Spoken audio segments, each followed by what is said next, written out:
Las enfermedades del oído se pueden producir por infecciones, malformaciones o lesiones en la estructura de los mecanismos auditivos, por cambios que el órgano experimenta conforme avanza la edad, por la exposición frecuente a sonidos fuertes, por someterse a cambios bruscos de presión, como en el caso de las personas que practican la natación, y muchas de las veces por introducirse objetos o agentes externos en el orificio de la oreja.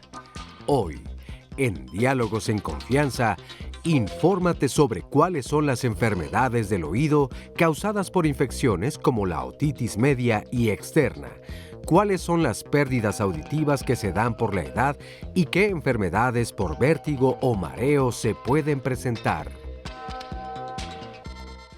¿Cómo están? Bienvenidos a Diálogos en Confianza. Estamos muy contentos de estar el día de hoy aquí con ustedes y somos muy empáticos con todo lo que está pasando de parte de todo el equipo de Diálogos. Les mandamos un abrazo muy, muy grande y recuerden que todos somos México. El día de hoy vamos a hablar de un tema que ahora sí nos concierne a todos, porque como han visto en las últimas semanas hemos tenido enfermedades específicas porque nos gusta informar de todo, pero el día de hoy vamos a hablar del oído y las enfermedades más comunes. Y aquí sí aplica mucho la prevención. Entonces hoy vamos a enterarnos de cómo cuidar nuestros oídos y cuáles son las afecciones que más comúnmente nos atacan. Oscar, ¿cómo estás? Bien, contento de comenzar una nueva semana aquí en Diálogos en Confianza, evidentemente pues solidario con todo lo que está ocurriendo en nuestro país. De hecho, nosotros regresamos a nuestros temas, tanto jueves como viernes de la semana pasada, tocamos precisamente qué es lo que se puede hacer en la parte emocional, que es aquí en Diálogos lo que también manejamos mucho, así que no estamos ajenos al tema. Para cualquier persona que se encuentre tal vez en crisis o quiera recibir alguna atención psicológica, emocional, aquí en el centro de contacto con la audiencia de Canal 11, entonces nuestras compañeras y compañeros pueden darles los datos de algunas de las instituciones o asociaciones que están incluso brindando asesoría y ayuda gratuita a las personas que lo requieren, y creo que es muy importante. Pero bueno, regresando al tema de hoy, sí, para poder seguir el programa en vivo a través de internet, la dirección es www.canal11.mx/diálogos. También tenemos la página de Facebook de Diálogos en Confianza, donde está el Facebook Live, y allí desde luego pueden enviarnos sus preguntas, sus comentarios, además de que pueden seguir el programa completamente en vivo y llevarlo a donde ustedes vayan. También tenemos la línea telefónica y el número para comunicarse es el 51 66 40 00.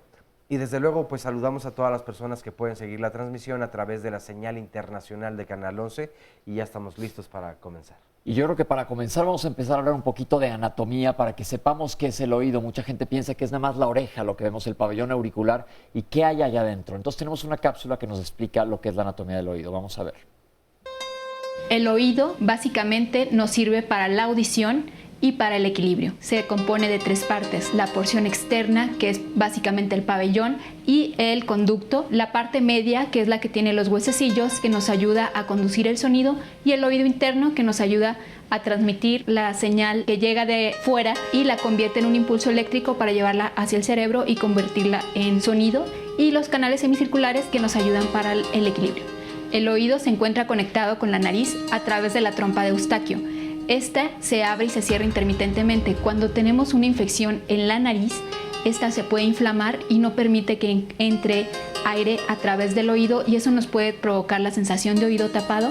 O también una infección en nariz se puede subir a través de este conducto y provocarnos una infección en el oído. El oído y la garganta no están comunicados entre sí ni tienen una relación directa. Les voy a presentar a los especialistas que nos acompañan el día de hoy. En primer lugar, la doctora Iris Rentería Solís. Bienvenida, doctora. Muchas gracias. La doctora es otorrinolaringóloga pediatra. Nos acompaña también Marité Palma. Bienvenida, doctora. Muchas gracias. La doctora es otorrinolaringóloga y neurootóloga del Centro Neurológico ABC de Santa Fe. Nos acompaña también la doctora Ireri Espinosa Mora. Bienvenida. Hola, mucho gusto. Ella es audióloga y otoneuróloga. Y el doctor Jorge Madrigal Duval. Bienvenido, doctor. Muchas gracias. otorrinolaringólogo, especialista en rehabilitación vestibular, director del Centro de Vértigo y Mareo de la Ciudad de México. Recuerden que estamos aquí para contestar todas sus dudas y preguntas. Se las mandan a Oscar y vamos a contestarlas, si no salen a lo largo del programa, en el último bloque. Doctores, bienvenidos. Y la primera pregunta es, ¿qué tan frecuentes son las enfermedades del oído? En mi caso, que atiendo niños, prácticamente es una de las causas más frecuentes de consulta. Las infecciones del oído, también llamadas otitis, son una causa de dolor, de molestia, incluso también de falta a las guarderías o a las escuelas, sobre todo en los niños menores de 2 años, aunque también en los pacientes preescolares o que ya van a la escuela primaria, llegamos a tener también estos casos. Así que sí, es algo que nos concierne a la mayoría de los que ya somos padres. Hemos escuchado mucho que en edades pediátricas es común. ¿Y luego qué pasa con los adultos? Bueno, además otra cosa importante es que el oído se puede enfermar de varias maneras. O sea, el oído, como tiene estructura, se puede enfermar, por ejemplo, teniendo infecciones que en su estructura como tal, pero sobre todo también puede haber enfermedades que afectan el funcionamiento. Y aquí hay 2 situaciones súper importantes. El oído como el órgano auditivo, como el órgano que transforma el sonido, las ondas vibratorias en impulsos eléctricos para el cerebro, y también, al menos en lo que a mí me toca, que es la parte del equilibrio, la parte que le permite a los pacientes saber cuándo se están moviendo o cuándo el entorno se está moviendo. Particularmente el oído es un sensor de movimiento propio.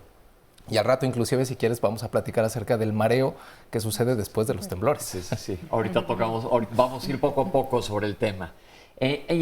Sí, doctora. Sí, importante también es establecer el sitio de daño, porque puede haber infecciones, como bien lo vimos por anatomía, en la parte externa del oído, en la parte del oído medio o en la parte del oído interno. Y aquí sí hay asociación muchas veces, por ejemplo, en la parte externa, cuando van a albercas, en época de vacaciones, es generalmente las infecciones que se dan a este nivel, y las infecciones que vienen por vía de la garganta o vías respiratorias es más fácil que ataquen el oído medio. Entonces, lo que vamos a hacer es vamos a irnos por partes para que no los revolvamos, vamos a irnos poco a poco y vamos a ir abordando el tema desde lo más básico hasta lo más complicado. Mi pregunta que sigue ahora es, doctores, ¿existen grupos de riesgo para enfermedades del oído en general o factores de riesgo? Bueno, factores de riesgo hay desde el nacimiento, ya que desde el nacimiento puede haber sorderas. Se pueden clasificar en sorderas congénitas, que son los niños que ya nacen con esta patología. Y bueno, estos niños son los que pues se tiene que tener mayor importancia en ellos, ya que si no tienen una buena audición, van a tener muy probablemente alteraciones del lenguaje. Entonces es muy importante también detectarlos a tiempo. Eso es el grupo más importante, y después es el grupo por edades. Conforme se van avanzando en los años, bueno, pues va habiendo una disminución auditiva, que bueno, más al ratito hablaremos también de eso. Pero ¿existen factores de riesgo, algo que la población, que la gente que nos está viendo pueda hacer para la higiene adecuada, para protección de sus oídos? ¿Qué podemos hacer para tener lo más sano nuestros oídos? Claro, definitivamente, primero, como comenta la doctora, hacer una revisión inicial desde el momento de nacer para saber en qué condiciones tenemos en la audición, si tenemos algún reto específico que trabajar o tenemos una audición normal. Conforme vamos avanzando en edad, es importante vigilar el desarrollo del habla y de la comunicación en los pequeños para ir detectándolos a tiempo, igual su desempeño escolar o los reportes de los profesores o quienes nos están en contacto. Y finalmente, conforme vamos avanzando, entran en juego otros factores o actividades, como por ejemplo los audífonos, o en los trabajos la exposición a ciertos tipos de ruidos. Son condiciones que definitivamente nos van a ir dando pues la pauta para que pueda presentar una enfermedad auditiva. Otra cuestión son las personas que reciben antibióticos. Hay algunos, no nada más antibióticos, también otros medicamentos que pueden llegar a ser tóxicos para el oído. Ok, ¿algo más? Sí. Específicamente en niños es importante los factores de riesgo como el usar chupón, el usar biberón, la no lactancia materna durante los primeros meses. ¿Qué tiene que ver y por qué? Sobre todo la lactancia, porque los primeros meses es cuando la madre le da los anticuerpos al niño para poder defenderse. Entonces sí es importante el poderle dar esos anticuerpos y que el niño esté más protegido. La asistencia a guarderías, que también es un factor de riesgo para que adquieran enfermedades frecuentes. Y finalmente también es muy importante el tabaquismo. O sea, la exposición de un niño en una casa donde hay tabaquismo lo va a predisponer también a estas infecciones. ¿El chupón qué hace? el chupón hace que el niño no tenga una adecuada ventilación hacia el oído y entonces predisponga también el paso de bacterias hacia el oído medio y las infecciones recurrentes, ¿no? Tal es el caso de niños que empiezan a tener otitis media con derrame, etcétera, que predispone a que el oído siempre esté ocupado y puedan tener trastornos de la audición. ¿Qué es esto de, por ejemplo, la higiene del oído, que ya hemos escuchado muchísimas veces, no meter hisopos al oído? ¿Cómo nos lavamos los oídos? Hay mucha gente obsesionada de, híjole, se dice cerumen, le dicen cerilla, pero ¿cómo debemos lavarnos los oídos? Yo me acuerdo que alguien decía con los codos, es decir, no tocarnos. ¿Nos podrían hablar sobre esto, por favor? Sí, la forma adecuada de limpiar el oído es trabajar únicamente sobre el pabellón auricular. Tiene pliegues que, bueno, pues podemos ver algún residuo que pudiera llegar a ser socialmente desagradable, pero en la parte interna de nuestro conducto, ahí no debemos de introducir nada. Tiene el oído un sistema autolimpiable que nos va empujando hacia afuera el cerumen. Nosotros no necesitamos intervenir para que la cerilla excedente se expulse, y lo que sí podemos hacer cuando utilizamos el hisopo o el cotonete es introducir mucho más y empaquetar ese cerumen residual y generar tapones. Okay. Otra cosa que podemos hacer, que pasa frecuentemente en los niños, es accidentes en los cuales existe alguna lesión, algún rasguño, o bien podemos incluso hasta perforar la membrana del tímpano. No se recomienda, y de hecho todos los empaques de hisopos tienen la leyenda que no se introduzca al conducto auditivo. Ya es algo común que no lo vemos. Esto es muy importante que lo mencionemos, porque yo creo que sigue siendo una práctica súper común, por todos lados lo escuchamos. Sí. Todo el mundo utiliza hisopos. Yo creo que probablemente uno de los usos más comunes que se le dan a los hisopos es que evidentemente estamos en un error, porque no es necesario utilizarlo. Bueno, y hay cosas peores, ¿no? Como las llaves o algunas otras herramientas o elementos que son, supongo que hasta más infecciosos. Yo me quedé pensando, comezón prácticamente yo creo que en cualquier zona del cuerpo nos puede dar. Si ocurre en la oreja, en esta cavidad, porque así como en los ojos, y nos dicen todos los especialistas, no te talles jamás los ojos, ¿qué pasa también con esta área? Sí, la comezón muchas veces también está dada por el uso continuo de los cotonetes. Ah, muy bien. Porque la cerilla se produce en el tercio medio del oído y solita se va expulsando.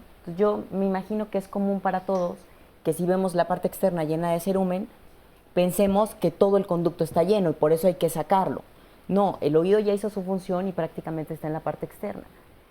El cerumen tiene también un efecto sobre lubricación del oído. Entonces, si nosotros lo estamos limpiando, vamos dejando que esa piel esté reseca y entonces es más fácil que dé comezón y el paciente continúa con el uso de cotonetes agravando la situación. Ok, se hace un círculo vicioso. Sí. Vamos a hablar, ya han mencionado varias veces las otitis. ¿Nos puede decir qué quiere decir otitis? Otitis es una inflamación que puede ser, como ya lo mencionaron, en la parte externa del oído, que esto va a referirse a la piel del conducto auditivo o bien del pabellón auricular, y esta le llamamos otitis externa. La inflamación de la parte media del oído, aquí hay que recordar que es un tipo diferente de recubrimiento. La parte externa la tenemos con piel y la parte media tenemos del mismo recubrimiento interior de la vía respiratoria que se llama mucosa. Entonces ahí también adentro del oído medio se produce moco. Ok, tenemos una cápsula general de lo que nos habla de las dos otitis principales, que son la media y la externa, y ahorita regresamos con los especialistas a que nos den una explicación. Vamos a verlo. La otitis media es una infección de la parte media del oído. Esto la consideramos a partir de la membrana timpánica hacia la porción medial del oído. Es una de las infecciones más comunes del aparato respiratorio superior. Este es mucho más frecuente en los niños menores de 5 años. Casi siempre se da en la temporada de invierno, cuando hace un poco más de frío.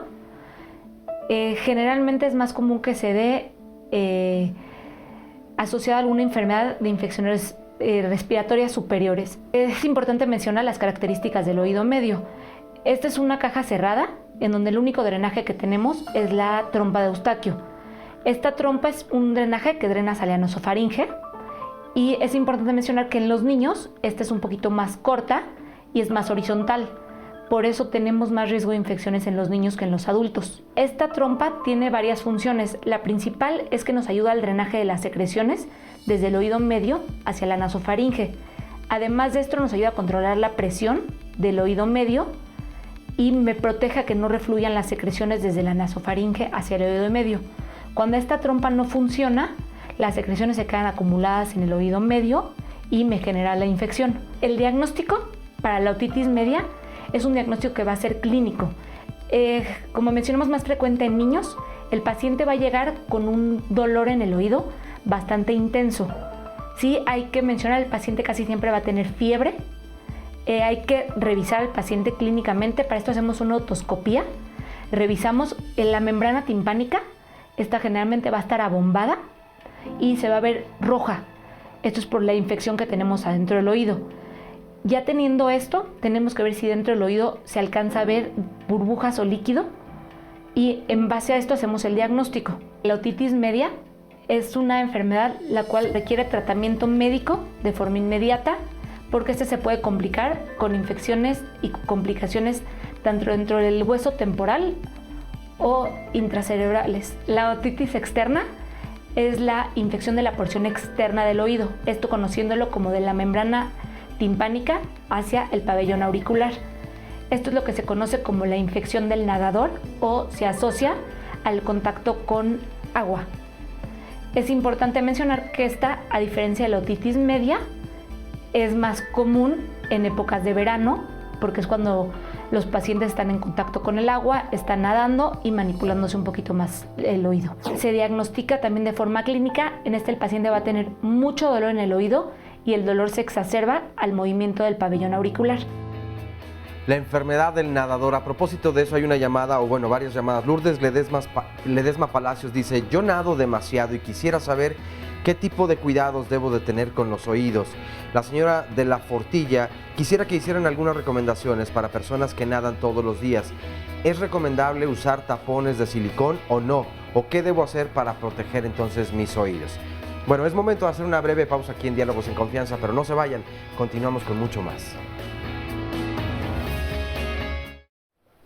Otitis, ya vimos que es la inflamación del oído. Ahora, doctores, ¿cuáles son los síntomas? ¿Cómo estar pendientes de la sintomatología, por ejemplo, en niños?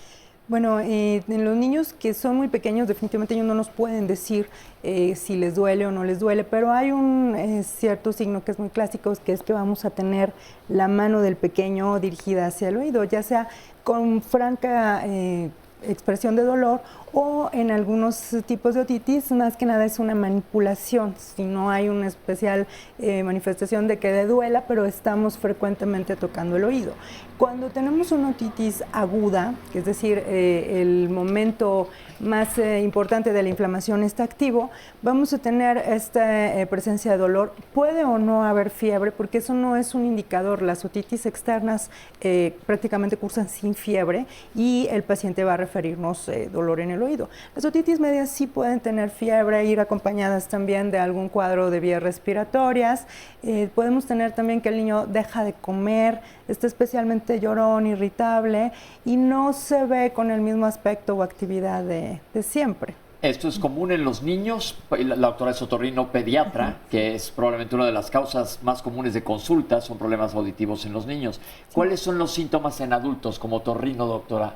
¿Qué vemos? En el caso de la otitis externa, se genera mucho dolor en la parte externa del pabellón auricular o la opresión del trago, que es esta parte pequeña que tenemos delante del oído, exactamente. Esa parte de enfrente. Sí, ahí hay mucho dolor e inclusive podemos encontrar secreción blanquecina espesa, que es producto Como pus. Es un poco más espesa. Okay. Ya prácticamente cuando vemos pus que es líquida, es una infección proveniente del oído medio. Okay. Entonces, la otitis externa es generalmente dolor en la parte externa, mucho dolor a la manipulación. Como dice la doctora, también en los adultos prácticamente no hay fiebre y sienten la sensación del oído tapado, porque se empieza a cerrar el conducto por la misma inflamación. Ahora, la pregunta es, ya vimos los síntomas, se paran los focos rojos, se abren los focos rojos, ¿cuándo hay que ir con el doctor? Porque también esa es otra causa común y aquí peleamos en diálogos y le informamos a la gente lo malo que es automedicarse. ¿Qué se debe de hacer?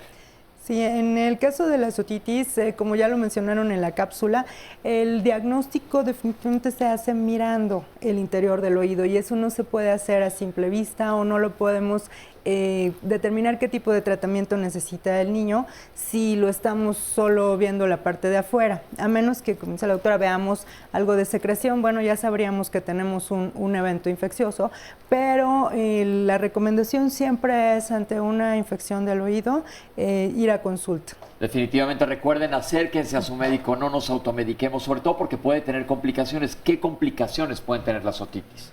La complicación de la otitis media pueden ser complicaciones muy severas, sobre todo en los niños o en pacientes adultos mayores que tengan algún inmunocompromiso, que no tengan las defensas en adecuados niveles, porque estas infecciones pueden ser dentro del hueso temporal, o sea, una infección... Es el hueso que tenemos en parte del cráneo.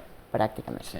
Y puede haber infecciones que se agregue vértigo, se agregue parálisis facial o inclusive pueden haber complicaciones intracraneales, abscesos cerebrales, meningitis, secundarias o infección de oído y que pueden tener consecuencias graves de muerte o inclusive de secuelas neurológicas permanentes. Entonces, muchísimo cuidado porque el oído está prácticamente metido parte en el sistema nervioso central, entonces ahí pueden darse complicaciones serias.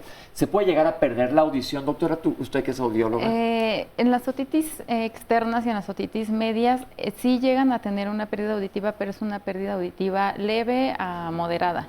Y esta se puede revertir en el momento en el que se dé tratamiento médico. Para drenar toda esta secreción del oído medio. Estas se llaman hipoacusias de conducción. ¿Qué quiere decir? Que bueno, que el hecho de que algo esté obstruyendo el paso del sonido por el oído medio, bueno, pues puede causar una disminución auditiva. Y también es uno de los síntomas que refieren los pacientes. Al presentar también, aparte de todo lo que ya comentaron las doctoras, muchos de ellos dicen que tienen pérdida auditiva del oído afectado.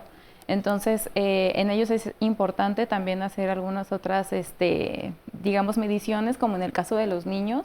Los niños es muy difícil hacer a lo mejor una audiometría tonal, pero hay otros métodos que se llaman impedanciometría que nos ayudan a saber qué tanto líquido hay en ese oído medio. A lo largo del programa vamos a hablar de diferentes métodos diagnósticos que utilizan los especialistas, pero vamos a platicar ahora, ya quedó claro la otitis, hay que tratarla, hay que ir con el médico, se va a asomar al oído y darles un diagnóstico específico y un tratamiento específico. Recuérdense que también hemos hablado muchas veces de las resistencias a los antibióticos por el abuso de los mismos. Entonces, no es lo mismo los medicamentos que estén utilizando ahorita que cuando yo estudié medicina hace muchos años que me quedé con cierta idea para los oídos. Hay que saber exactamente y los que están tratando los temas del momento es en su especialidad cada uno de ellos. Vamos a ver una cápsula porque vamos a tocar ahora otro punto que es la pérdida de la audición. Vamos a hablar de factores de riesgo y qué pasa con la edad. Vamos a ver esta cápsula. Hay muchas causas de pérdida auditiva, sobre todo de acuerdo a la edad del paciente. Hay causas congénitas en niños, generalmente la mayoría son por herencia o por traumatismo. En el caso de la adultez temprana tenemos enfermedades inmunológicas y igualmente traumatismo. Y en el caso de personas grandes, ya mayores de 65 años, la principal causa es por degeneración propia de la edad, sobre todo en pacientes que tengan antecedentes familiares de hipoacusia o sordera. Hipoacusia es el nombre médico que se le da a la sordera, y pacientes que tengan enfermedades crónicas como diabetes, como hipertensión arterial o que tengan otro tipo de enfermedades como cáncer en las cuales se utilizan medicamentos que pueden afectar la audición. De acuerdo a la causa de cada una de estas sorderas o hipoacusia, pues tienen tratamientos diferentes. Casi todas tienen tratamiento. En mayor o menor porcentaje podemos mejorarlo, ya sea con medicación o con ciertos equipos como aparatos auditivos o amplificadores. Nosotros tenemos en líneas generales un proceso de envejecimiento a partir de los 60-65 años. En el caso del oído ocurre muerte celular de células pilosas que están en el oído interno. Esta muerte celular no se recupera y por ende se van perdiendo ciertas frecuencias. Las frecuencias que se pierden a medida que pasan los años son las frecuencias agudas. ¿Qué ocurre? Estas células, por no regenerarse, pues este tipo de enfermedad o de hipoacusia que producen no se recupera. Es progresiva. Con la edad, por ejemplo, las personas que tienen de 65 a 70 años tienen aproximadamente un 40-50% de tener hipoacusia. A medida que avanza la edad, por ejemplo, mayores de 70 años ya tienen más de un 80% de presentar esta enfermedad. Y el tratamiento no es con medicamentos. ¿Qué ocurre? Si tenemos un problema auditivo en donde escucho menos, el tratamiento va dirigido a escuchar más, y la forma de escuchar más es a través de un equipo que amplifica los sonidos. Estos amplificadores se llaman audífonos o equipos auditivos. Entonces, ¿qué es lo que hacemos? Es como colocar una bocina. Colocamos una bocina en las frecuencias que no escucho, porque no puedo amplificar todo. Quizás no podemos llegar a igualar una audición normal al 100%, pero con los equipos auditivos que hay de muchísimas marcas, de muchísimos precios, realmente podemos ayudarlos. Yo recomendaría a todos los pacientes que a partir de los 50 años, o si pueden un poco antes, desde los 45 años, se hagan una evaluación audiológica anual. Bueno, interesante e importante información. La edad también, desde luego, puede ser un factor, y creo que todos estos amplificadores de audio, pues hay que tener mucho cuidado también, porque sí, como decía la doctora, hay muchas marcas, hay muchos precios, pero cuál en realidad es el que me va a funcionar a mí. Es importante no automedicarse o no comprar cualquiera que veamos anunciado por la televisión y ponerlo porque a lo mejor no es lo que requerimos. Hay muchas llamadas y comentarios, se los voy a compartir. Nos dice María Teresa E. de los M. Interesante tema, yo tengo desde hace mucho vértigo y mareos y un zumbido horrible todo el tiempo. Nos dice Martínez Salinas Esther, yo tengo años con tinnitus, la verdad es que no sé qué hacer. Laura Barrera, tengo otosclerosis o otoesclerosis y están por realizarme una estapedectomía. ¿Cuáles son los pros y contras? ¿Cuáles serían las complicaciones? ¿Y la prótesis es para siempre o cada cuándo hay que cambiarla? Por otro lado, nos dice Klaus Silva, tengo mucho tiempo con un zumbido de oídos y mareo. El otorrino me dijo que no es nada. Ya me hicieron una audiometría y salió normal, pero yo sigo con el mareo todos los días. Elizabeth Reyes, este es un muy buen tema. ¿Me podrían dar los números, por favor, de algunos de los especialistas o alguno que sepan que se ubica en Toluca? Porque ya fui a varios y me dicen que estoy bien, pero luego tengo mucho zumbido. Al final del programa vamos a publicar los datos tanto de Lassi, nuestro especialista que está hoy aquí en el estudio con nosotros, y de algunas instituciones que les vamos a presentar y están apareciendo también en pantalla, desde luego, para que no pierdan detalle. Nos dice Heli Venegas, hace casi 2 años que tengo el oído tapado. Me atendí y el doctor dijo que era una leve inflamación, pero no me recetó nada. Solo me recomendó tomar algo para la alergia, pero no me surtió efecto. ¿Pueden recomendarme algo, por favor? Saludos desde Estados Unidos. Nos dice también Isabel Gómez Díaz, mi mamá tiene años de edad y desde hace 5, a raíz de que fue a una fiesta, estando cerca de una bocina de sonido, sintió algo raro en el oído y de ahí a la fecha no le han podido determinar qué es lo que tiene. En el IMSS le hicieron un estudio de oído y le descartaron vértigo, infección y que su oído está bien. Es el derecho y ha ido a varios doctores y todo el tiempo se siente mareada, algunas veces más que otros. ¿Me pueden recomendar a los especialistas al respecto quiénes deben de tratar esta situación? Tiene 66 años. ¿Cómo evito, dice María Elena Sánchez, cómo evito entonces que se me hagan los tapones de cerumen? Tei Padilla, me gustaría saber por qué de niña se me reventaban los oídos hasta supurar ciertos líquidos. Muchas gracias por su atención. María del Carmen Garza nos dice, esto de quitarse, por ejemplo, los vellos que salen en la oreja a la entrada del oído, ¿qué tan recomendable es o no? Alberto Velázquez, mi esposa padece de psoriasis y le ha afectado al oído también. La resequedad se va hacia el oído. El tratamiento ha sido solo limpiar por el exterior y periódicamente vamos al otorrino a que le limpien internamente. ¿Existe algún otro tratamiento o debemos ir a alguna otra especialidad? Irma Leranca nos dice, soy una persona que nada y voy a cumplir 71 años. Me gustaría saber cómo podemos cuidar nuestros oídos las personas que nadamos. José Luis Méndez, tengo una pequeña de 6 años y le han recomendado el lavado de oído porque sufre mucho del tapado de oído y el cerumen que sale de manera natural es lo que también le molesta. Gabriela Alvarado, recientemente he tenido mucha comezón dentro del oído. Fui al médico general y me dijo que no es nada, que lo tengo limpio. Escucho bastante bien, pero me gustaría saber si esa comezón se debe a una infección. Y otra pregunta, si se practica la natación, ¿es recomendable usar tapones y de cuáles? Que ya también nos habían preguntado. Incluso a propósito de ello, hay también pues cada vez más o mayor variedad de audífonos que no solamente tanto al oído externo como al interno probablemente, o ya explicarán, puede provocar el daño. Pero nosotros, por ejemplo, que utilizamos este apuntador, a mí de vez en cuando me provoca una comezón horrible y a la mitad del programa tengo que sacarlo y hacer como, bueno, trato de no introducirme el dedo, pero con el lóbulo como que hago un talloncito así para que se me quite un poco, pero no sé si... Yo creo que es que nos están torturando en producción y entonces nos lo ponen a todo volumen. El caso es que, pues sí, hay muchos factores de riesgo. Vamos a hablar ahorita, todas sus preguntas las estoy anotando para contestárselas más tarde, pero vamos a hablar ahorita de la pérdida auditiva. Ya vimos que con la edad es común, por la edad que esté ocurriendo, pero en jóvenes, ¿qué hay esto de los audífonos? Yo creo que es bien importante que hablemos de ello. Es importante hablar del tema de los audífonos porque en la actualidad prácticamente toda la población usa audífonos y no es tanto el uso del audífono, es el volumen con el que se escuche. ¿Por qué? Porque hay unas hipoacusias que son... Hipoacusia quiere decir disminución en la audición, sí. Que pueden ser determinadas por un trauma acústico.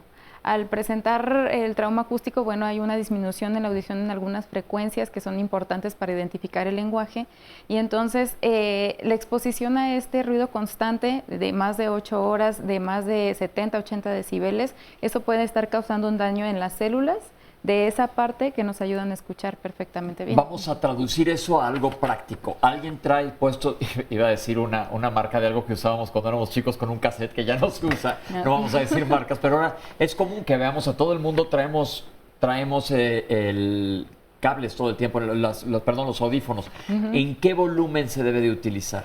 No, bueno, es que depende, ya en nuestros dispositivos inteligentes es dependiendo de la potencia que tenga el celular, pero no sé si les ha pasado que a veces estás al lado de alguien que trae audífonos y tú estás escuchando lo que están escuchando dentro de sus audífonos.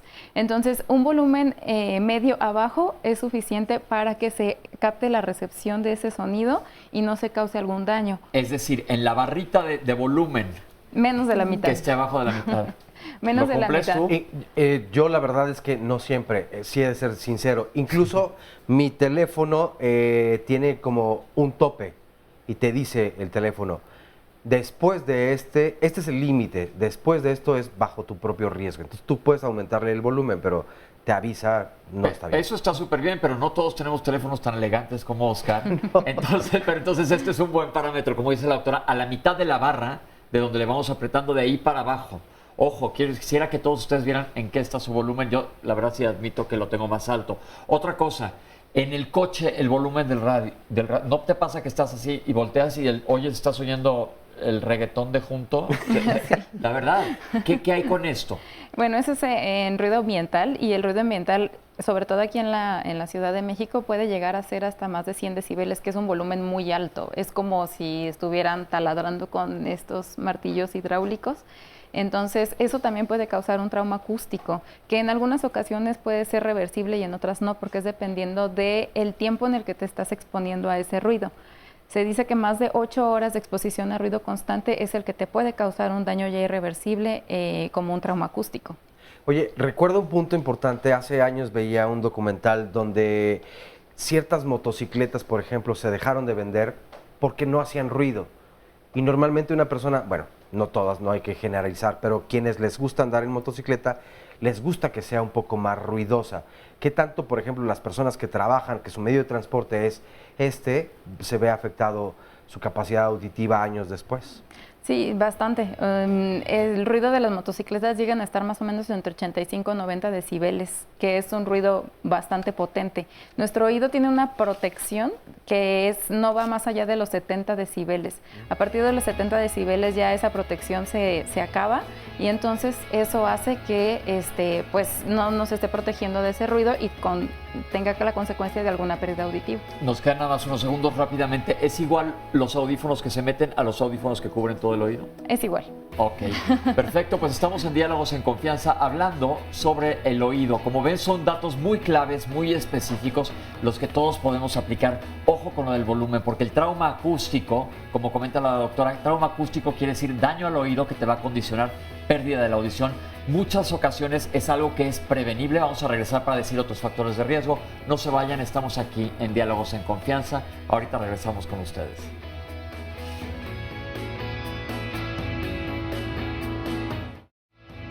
Regresamos a Diálogos en Confianza.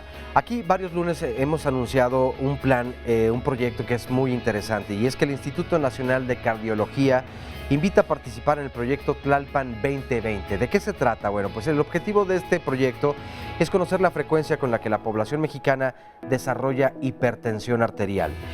Los requisitos para poder participar en dicho proyecto son los siguientes: tener entre 20 y 50 años de edad, ser mexicano, residente de la Ciudad de México, no tener hipertensión arterial, no tener diabetes, no tener enfermedades de la tiroides.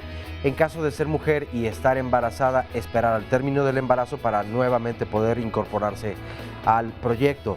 Los beneficios que se pueden obtener, pues desde luego, bueno, son evidentes, pero los estudios de laboratorio que se dan, la medición de la tensión arterial, el peso, la talla y la circunferencia de cintura. Esto es gratuito y la duración es de 10 años para tener desde luego un buen diagnóstico y que las personas que deseen unirse a este proyecto pues tengan una mejor y mayor calidad de vida. ¿A dónde deben comunicarse? Marquen al 55 73 29 11. Una vez más, 55 73 29 11, y con mucho gusto los van a atender. Vamos a ver a continuación una cápsula acerca de las pruebas diagnósticas.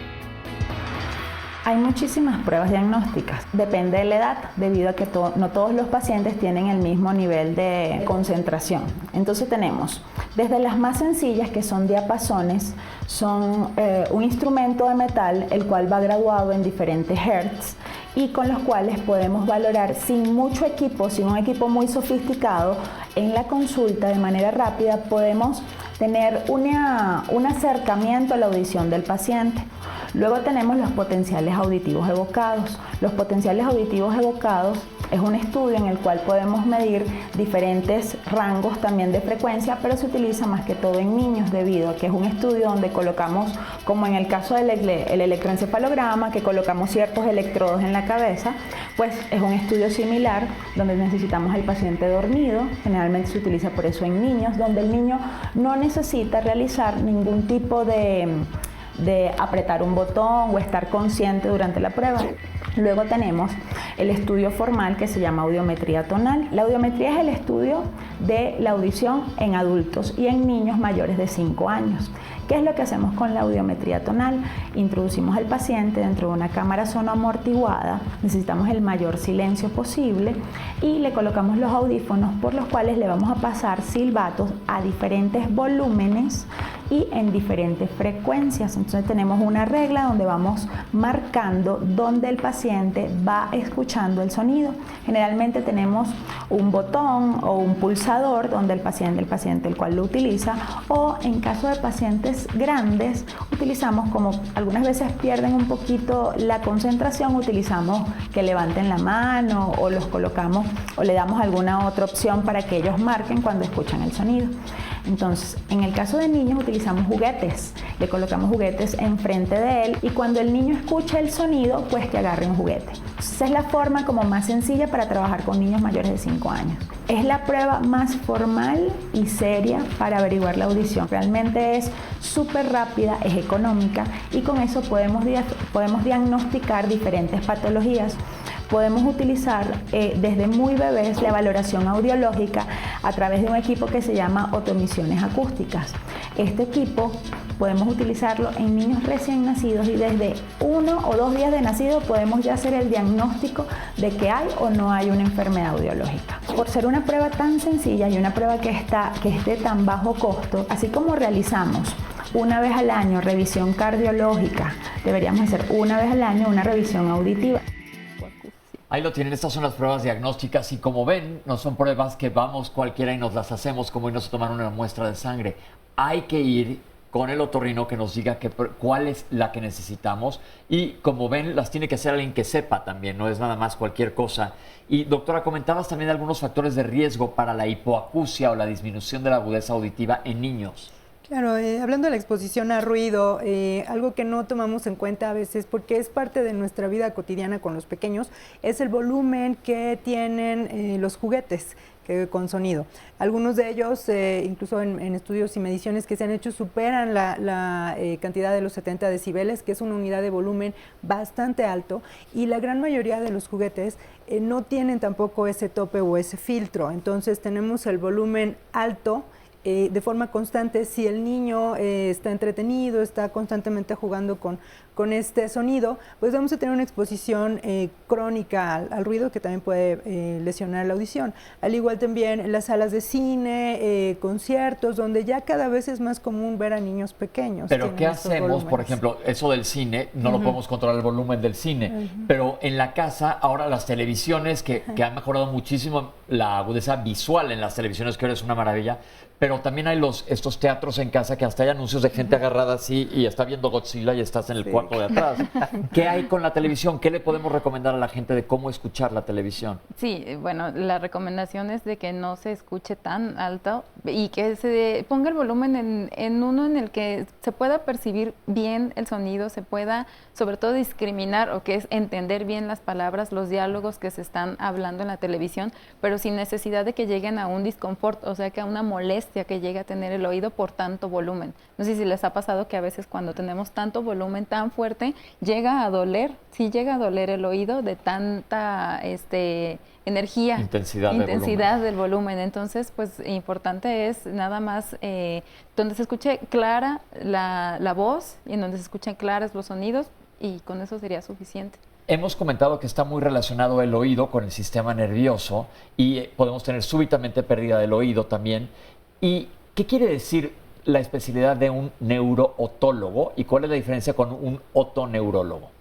Bueno, los neurotólogos somos otorrinos, que hacemos una subespecialidad que se llama neurotología, que son 2 años del estudio del oído específicamente, todos los trastornos del equilibrio, la base de cráneo, pero nos distinguimos del otoneurólogo en que nosotros tenemos una especialidad quirúrgica, o sea, tratamos quirúrgicamente también algunos problemas del oído. Okay. Y el otoneurólogo, su formación es audiología y otoneurología, entonces se encarga de estudiar todos estos problemas de mareo y de audición de forma clínica y médica sin tener tratamiento quirúrgico para muchos de los casos. Y comentábamos que una de las causas de esta pérdida súbita de la audición puede ser una infección en el oído interno, doctora.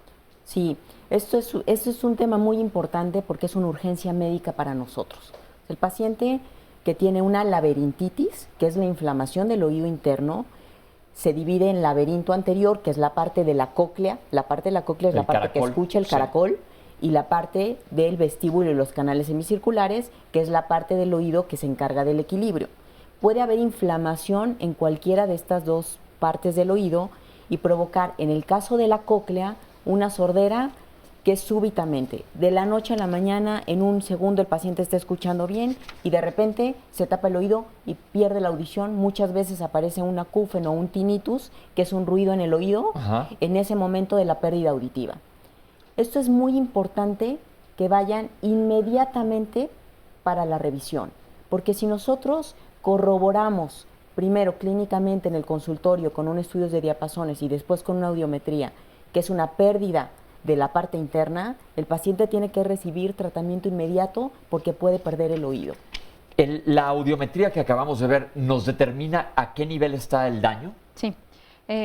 Nosotros podemos determinar con una audiometría, que es el estándar de oro para detectar las pérdidas auditivas, si es una pérdida leve, moderada, severa e incluso profunda. Y entonces, en base a eso también, con ese resultado, el otorrino puede instaurar algún tratamiento, ya sea tratamiento oral para tratar de recuperar esa audición que se perdió, o incluso llegan a decidir si se pone un tratamiento intratimpánico con un medicamento pues especializado para tratar de rescatar esa audición. Esto es muy importante porque se tiene que hacer en las primeras horas, de preferencia en las primeras 72 horas es iniciar el tratamiento, porque después de esto, bueno, ya la recuperación de la audición va siendo muy pobre. Entonces, clave, si tienes una pérdida de la audición súbita, tienes que ir a ver al otorrino inmediatamente, que te canalizará con la subespecialidad adecuada, con pruebas específicas para que salves tu oído, que esto es clave. Y hemos hablado de focos rojos, sobre todo prevención. Los ruidos muy fuertes. Los padres díganle a los hijos, porque todos pasamos por esa edad que queremos oír todo un volumen, no sé por qué sea eso, que queremos oír un volumen tremendo. Ahora he estado diciendo que cuando era uno más chico se escapaba silenciosamente de la casa para irse a una fiesta y ahora me escapo silenciosamente de la fiesta para irme a mi casa, que cambian las perspectivas, pero esto se puede prevenir, el daño. ¿Y hay algún otro método preventivo para evitar el daño acústico o la hipoacusia que viene con la edad? Desafortunadamente no existe en la actualidad algo para prevenir ese daño. Solamente hacer un poquito más cuidadosos en el sentido de la audición, que si a lo mejor vamos a ir a alguna fiesta donde se van a encontrar mucho ruido, bueno, pues a lo mejor poner algún tapón auditivo que nos contrarrestre un poquito el volumen de ese lugar. Pero en realidad no hay ningún medicamento, ningún tratamiento que nos ayude a prevenir el envejecimiento de las células que están dentro del caracol, que son las que nos ayudan a escuchar. Desafortunadamente, en las pérdidas auditivas ya por la edad, eso es por una degeneración de esas células que nos ayudan a transmitir el sonido al nervio auditivo y de ahí a la corteza cerebral.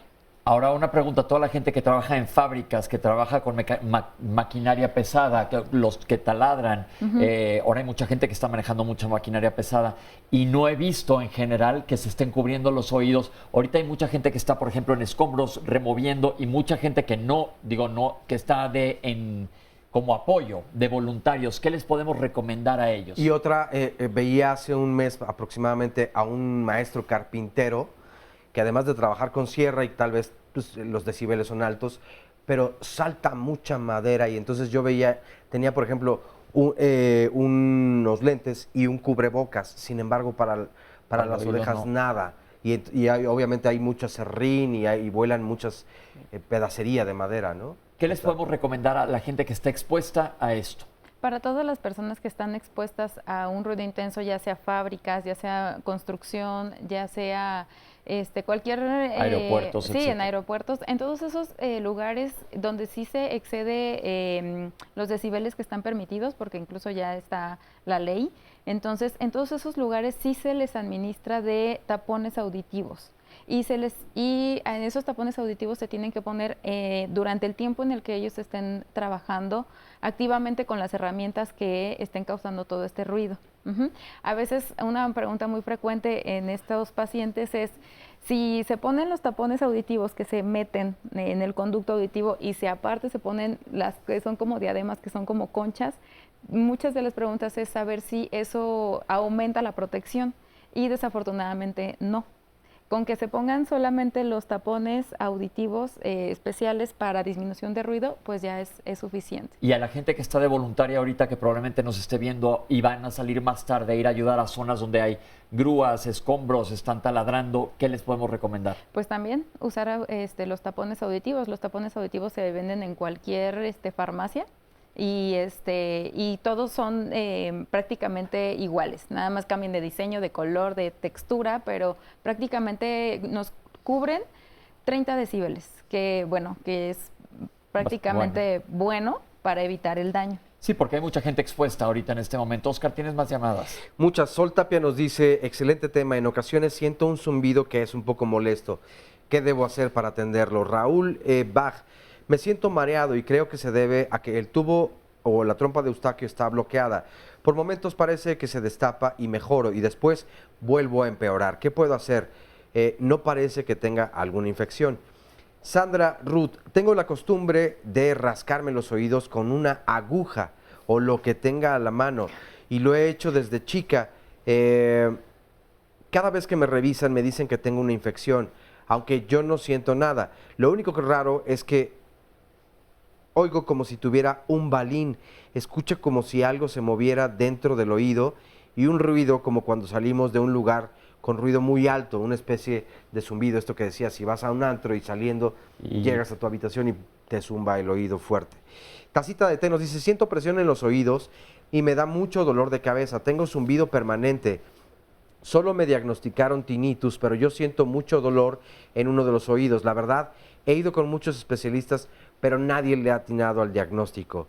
Vicky Alba, mi hija, a la edad de 24 años, tuvo una duración emocional crítica y eso provocó de la noche a la mañana le viniera mucho dolor en el oído y la atendieron, pero desafortunadamente perdió la audición. Connie González, me duele el oído y cuando hago movimientos bruscos en la cabeza o al agacharme también, algunos sonidos son muy molestos. ¿Eso es algo serio? ¿Qué está pasando? Tengo 50 años. Montserrat Sanabria, tengo ya varios meses con un zumbido en el oído que no se quita.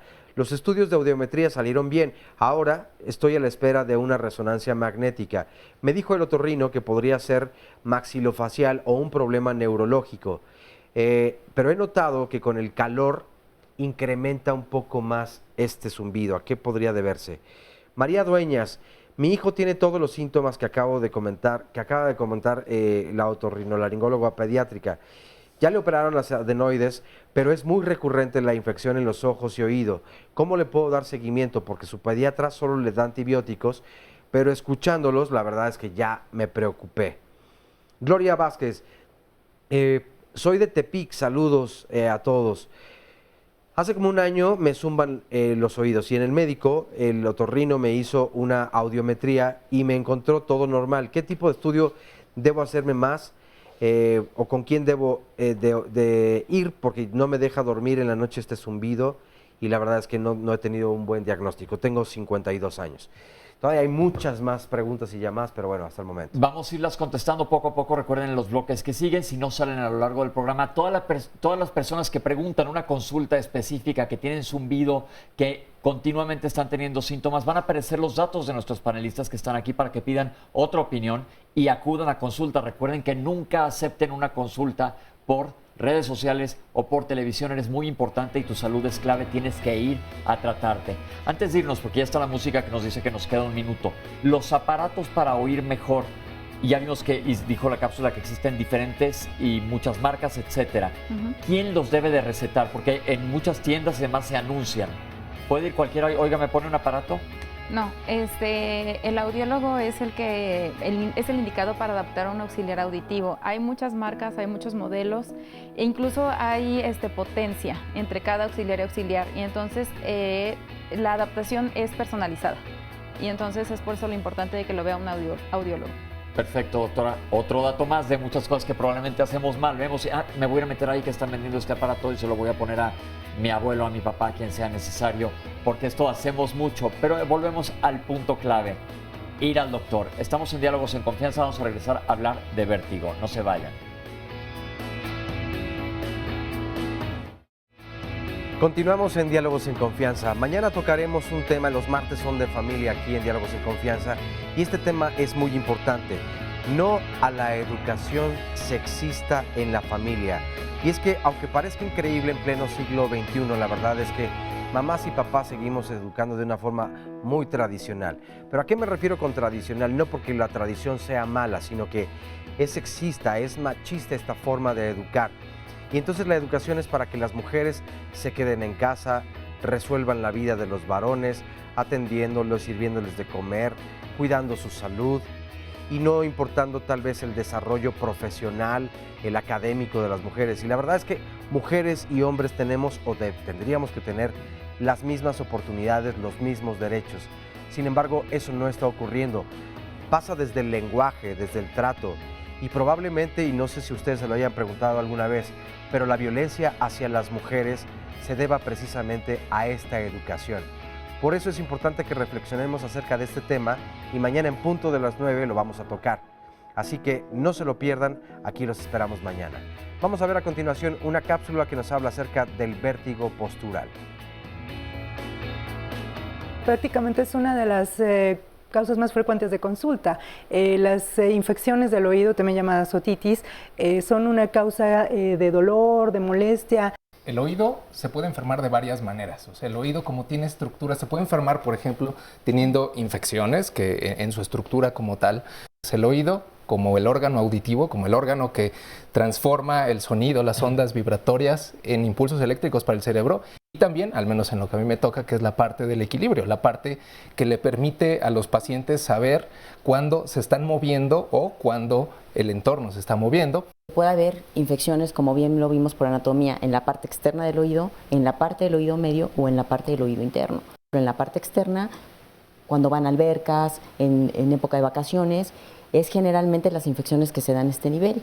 Las infecciones que vienen por vía de la garganta o vías respiratorias es más fácil que ataquen el oído medio. La forma adecuada de limpiar el oído es trabajar únicamente sobre el pabellón auricular, pero en la parte interna de nuestro conducto, ahí no debemos de introducir nada. Tiene el oído un sistema autolimpiable que nos va empujando hacia afuera el cerumen. Nosotros no necesitamos intervenir para que la cerilla excedente se expulse.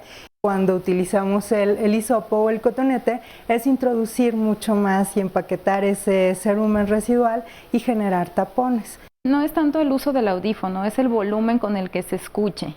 Ruido constante de más de 8 horas, de más de 70, 80 decibeles, eso puede estar causando un daño en las células de esa parte que nos ayudan a escuchar perfectamente. En nuestros dispositivos inteligentes es dependiendo de la potencia que tenga el celular. Un volumen medio abajo es suficiente para que se capte la recepción de ese sonido y no se cause algún daño. Y el ruido ambiental, sobre todo aquí en la Ciudad de México, puede llegar a ser hasta más de 100 decibeles, que es un volumen muy alto. Que más de 8 horas de exposición a ruido constante es el que te puede causar un daño ya irreversible, como un trauma acústico. Nuestro oído tiene una protección que no va más allá de los 70 decibeles. El vértigo es la sensación subjetiva de giro. Una de las formas más sencillas en que yo le explico a los pacientes para diferenciar vértigo de mareo es hacerle una comparación de la sensación. El vértigo es la sensación cuando uno está en una taza loca o cuando tú estás en un volantín. El mareo son todas las otras sensaciones, sensación de flotar, sensación de presión baja, sensación de barco. Entonces, realmente el vértigo no es una enfermedad, es un síntoma que está dentro de muchas enfermedades. El vértigo o esta sensación subjetiva de giro puede estar incluida dentro del vértigo postural, dentro del miedo a caer, dentro de una migraña vestibular, dentro de una neuritis o neuronitis vestibular. ¿El vértigo postural en qué consiste? El oído humano se divide en 3 partes, se divide en oído externo, oído medio y oído interno. El oído interno es lo más vital del oído, debido a que contiene los 2 órganos más importantes, que es el órgano de la audición, que se llama caracol cóclea, y el órgano del equilibrio, que se llama vestíbulo. Dentro del órgano del equilibrio del vestíbulo hay unos cristales. Esos cristales se llaman otolitos u otoconias. Esos cristales están ubicados en una superficie gelatinosa y esos cristales están adheridos a esa superficie. A partir de los 40 años, ese pegamento en el cual están adheridos esas otoconias se empieza a desgastar. Eso produce que las otoconias se desprendan. Durante la noche, generalmente es durante la noche, al desprenderse esas otoconias, caen en otras estructuras que se llaman conductos semicirculares, que están dentro o que están junto al órgano vestibular. Al caer en esas estructuras que son en forma como semicilíndrica, al caer producen sensación de vértigo con cada movimiento del paciente. Es fácil de identificar por el paciente debido a que si estoy sin moverme no tengo síntomas, pero en el momento que me agacho o me levanto o me acuesto o me giro en la cama, tengo una sensación de vértigo por menos de un minuto. El vértigo postural se diagnostica al examen físico, porque se produce cuando hay cristales o otoconias sueltas o desprendidas, se produce un movimiento anormal en los ojos que se llama nistagmo.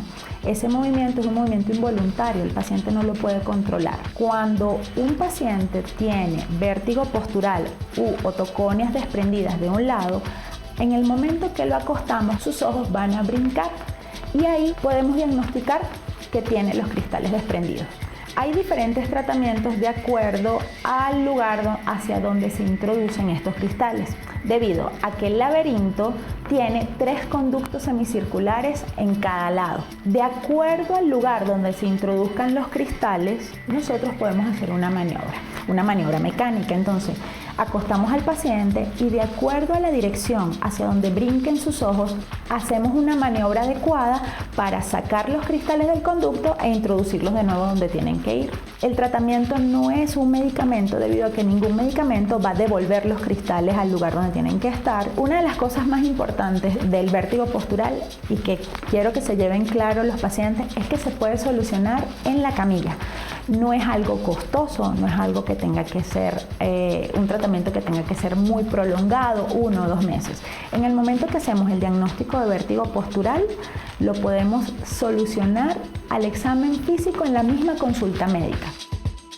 Vamos ahora sí a hablar de vértigo, doctor, te vamos a dejar hablar, ya llegamos a tu territorio y estoy seguro que va a haber muchas preguntas y ya lo explicaron en la cápsula, pero me gustaría que nos volvieras a decir cuál es la diferencia entre mareo y vértigo.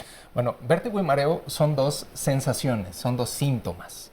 Vértigo, médicamente hablando, lo sabemos como ilusión de movimiento y generalmente es rotatorio. Es literal lo que sentíamos cuando éramos niños y nos poníamos a dar de vueltas en algún juego mecánico, en algún volantín, y que de repente lo frenábamos, esa sensación de que las imágenes pasan a toda velocidad y que si en ese momento intentas caminar, te vas de lado y que si lo hacíamos una y otra vez empezaba a haber náusea y podían acabar los niños vomitando, bueno, eso es vértigo.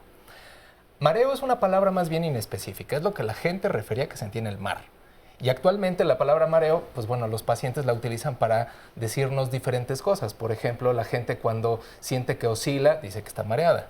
La gente cuando camina y, por ejemplo, siente que se va chueca, puede decir que está mareada. La gente cuando se le baja la presión, puede decir que está mareada. Aquí, de hecho, conviene no enfocarnos demasiado en el término como tal, sino tratar de entender qué es lo que está tratando de decirnos el paciente, curiosamente utilizando palabras diferentes a vértigo y mareo para poder entender qué es lo que está sufriendo. ¿Cuáles son las causas más comunes? La causa más común en pacientes, sobre todo mayores de 40 años, que es posiblemente el grueso de los pacientes que vemos en las clínicas de vértigo y mareo, es la entidad conocida como vértigo postural paroxístico benigno, que es lo que se vio en la cápsula, y que es justamente la sensación de que todo gira y da de vueltas, o como que te estás yendo a un abismo estando acostado y al girarte en la cama o al levantarte.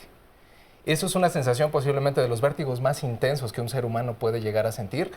Afortunadamente es corto en duración, no suele durar más de 15, 30 segundos, aunque los pacientes sienten que son 15, 30 segundos debajo del agua, y que generalmente, mientras que no adopten ciertas posiciones o posturas, no se dispara el vértigo.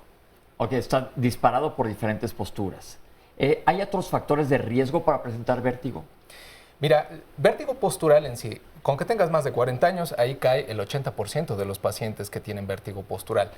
Otras causas pueden ser, por ejemplo, traumatismos, golpes en la cabeza que puedan llegar a soltar estos cristales de los que habló la doctora en la cápsula y que justamente al momento de recostarnos, los cristales pueden caer a uno de estos sensores que se llaman canales semicirculares, que son los sensores que detectan los giros cuando movemos la cabeza. Entonces, hagan de cuenta que es como balines moviéndose dentro de un hula. Literal, cada vez que el paciente adopta cierta posición de la cabeza, los cristales se mueven, se activa la sensación de giro y todo nuestro cuerpo responde como si estuviéramos girando. Particularmente los ojos empiezan a brincar como a todos nos brincan cuando nos ponemos a dar de vueltas. ¿Qué hay, por ejemplo, cuando alguien está acostado y se para rápido y se marea o estás haciendo un esfuerzo como haciendo pesas y te levantas? Eso hay que diferenciarlo bien. Eso se llama ortostatismo. Ortostatismo quiere decir que cuando uno generalmente de estar acostado o de estar sentado, uno se levanta abruptamente, la presión arterial cae por segundos y uno se puede sentir literalmente mareado. Pero ahí la situación es que el paciente no siente que da de vueltas. En un vértigo postural, a diferencia de un ortostatismo, el vértigo postural se siente muchísimo más fuerte cuando el paciente se acuesta, cosa que el ortostatismo siempre sucede cuando el paciente se levanta. Ok, y esto del ortostatismo, no se asusten porque nos pasa a muchísimas personas en unos segundos, nada más hay que levantarse más lentamente y hay gente que está más predispuesta que otros para el ortostatismo. Pero en situación de ahora sí que tiene que ver al especialista, ¿cuáles son focos rojos o cuándo? Por ejemplo, yo creo que ahorita, y estoy seguro que mucha gente se va a identificar, todos los que estamos en lugares donde ha temblado últimamente, continuamente hemos oído, sigo sintiendo que está temblando. ¿Qué es esto? Bueno, con respecto a los temblores, cuando uno presenta un movimiento, digamos, visualmente incompatible con lo que normalmente sucede, o sea, que uno no está acostumbrado a que los edificios se muevan, Esto pasa también sobre todo en los barcos. Cuando uno está dentro de un barco en una sensación de oscilación continua, los pacientes pueden desarrollar una enfermedad que se considera enfermedad cuando dura más de 3 días, que se llama mal del desembarco. El mareo posterior a un sismo sí tiene que ver con cuestiones de ansiedad, definitivamente. Inclusive muchos televidentes no me dejarán mentir. Estando en la calle no se siente eso, pero cuando uno regresa a los departamentos, a estos lugares donde uno vivió el sismo, uno empieza a sentir que uno está temblando oscila. otra vez. Sí. Y uno ya en esta ciudad, bueno, volteas a ver las lámparas, los candiles, a ver si no se están moviendo. Y no, tú eres el que te estás moviendo. El origen de esto es bastante interesante porque no se sabe con precisión, pero se cree que lo que intenta hacer el cerebro es una especie de modelo interno que se contrapone a la oscilación. Es decir, esto lo sabemos porque gente que hace viajes largos, por ejemplo, en embarcaciones, esta sensación de oscilación que sienten en el barco, cuando se bajan, siguen sintiendo como que estuvieran navegando. Se cree, y esto está en ese nivel de evidencia, que el cerebro trata de hacer un movimiento como contrario de lo que estás sintiendo. Entonces, cuando de repente te bajas a tierra firme, como que ese sistema se queda pegado y entonces tú sigues sintiendo que oscilas. Y estos pacientes, de hecho, es muy curioso porque tú los pones en movimiento y se les quita. O en ocasiones, por ejemplo, si has nadado mucho en el mar y tienes varios días, estás en tu habitación o acostado o de pie, y sientes como este vaivén, porque es como en las olas. Continuar como en el mar, exacto, en las olas. ¿Qué le podemos recomendar a toda la gente que está sintiendo esto, que aparte pues tiene que ver mucho con la ansiedad? Yo creo que aunque digamos que no, estamos todos un poco ansiosos, ¿qué le podemos recomendar a la gente que está sintiendo esto, que seguro muchos de ustedes se identifican conmigo que me está pasando? No, sí, inclusive a mí me pasa. La primera situación es, esto generalmente tiende a resolverse solito, sin que tengamos que dar mayores cosas. Sí, la recomendación es que si, por ejemplo, pasan, no sé, 4 o 5 días y esto comienza a ser una situación que altere su funcionamiento, su calidad de vida al día a día, sí va a ser necesario, por supuesto, evaluar al paciente, seguramente hacer pruebas, porque necesitamos descartar algunas otras situaciones. Y más que nada porque tenemos que dar medicamentos, en muchos de estos casos ansiolíticos, que por supuesto son medicamentos controlados, que no es ni de chiste que el paciente se automedique. Regresemos ahora sí al vértigo de origen anatómico o fisiológico. ¿Qué enfermedades se asocian a vértigo? Bueno, hay diferentes situaciones. Aquí hay que entender, y creo que es más fácil entenderlo de esta manera. El oído es un sensor de movimiento, particularmente es un sensor de giros. Cuando el oído se enferma, suceden 2 cosas. En la parte aguda, en la parte inicial de los padecimientos que pueden ser originados por infecciones, por traumatismos, por cualquier tipo de lesión, el oído manda una señal falsa de movimiento hacia el cerebro. O sea, el sensor de giros le dice al cerebro, estamos dando de vueltas, y todo el cuerpo responde como cuando normalmente estamos dando de vueltas. Los ojos empiezan a moverse de una manera muy peculiar, los músculos que mantienen nuestra postura erguida se empiezan a contraer como si estuviéramos girando, y eso hace que los pacientes tiendan, inclusive, por ejemplo, a caerse, ¿no?